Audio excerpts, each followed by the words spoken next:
নমস্কার বন্ধুরা, চন্দনের স্বাগত। আজকে আপনাদের হাঁড়ির পর হাঁড়ি বসিয়ে একটা মজার জিনিস দেখাচ্ছি। দেখুন, আঁচ জ্বলছে।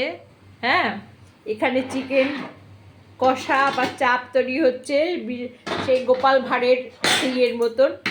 আসলে না, আমি এটা চিকেন কষা বলুন আর চাপই বলুন, চিকেন চাপই বলুন, লেগ পিসের, হ্যাঁ, চিকেন কষা করে রেখেছি গরম গরম খাওয়ার জন্য। এটা আমি এই হাঁড়ির উপরে জলের উপরে বসিয়ে রেখেছি যাতে গরম থাকে। এই দেখুন, এই ফুটছে, এটা কিন্তু রেডি হয়ে গেছে। হ্যাঁ, আচ্ছা, আপনাদের আমি একটু তুলে দেখাই এবার। দেখুন কেমন হয়েছে এই। হ্যাঁ, এবার আমি আপনাদের তুলে দেখাচ্ছি। হ্যাঁ, দেখুন, এই খুন্তি দিয়েই তুলছি। দেখেছেন চিকেন চাপ কেমন তৈরি হয়েছে?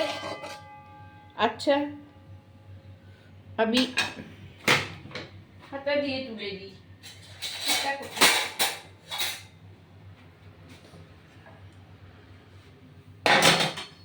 দেখুন,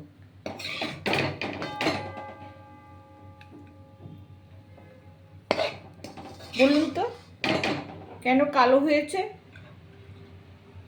এই রান্নাটা আমি একটু আলাদাভাবে করেছি। হ্যাঁ, একটু আলাদাভাবে করেছি এই জন্যেই একটু সস পড়েছে। হ্যাঁ, ওই সয়া সস, চিলি সস, হ্যাঁ, আর পেঁয়াজ রসুন দিয়ে, জিরে আদা লঙ্কা এইসব দিয়ে করেছি। হ্যাঁ, গরম মশলা দিয়েছি। দেখুন কেমন সুন্দর হয়েছে, সুন্দর হয়েছে না?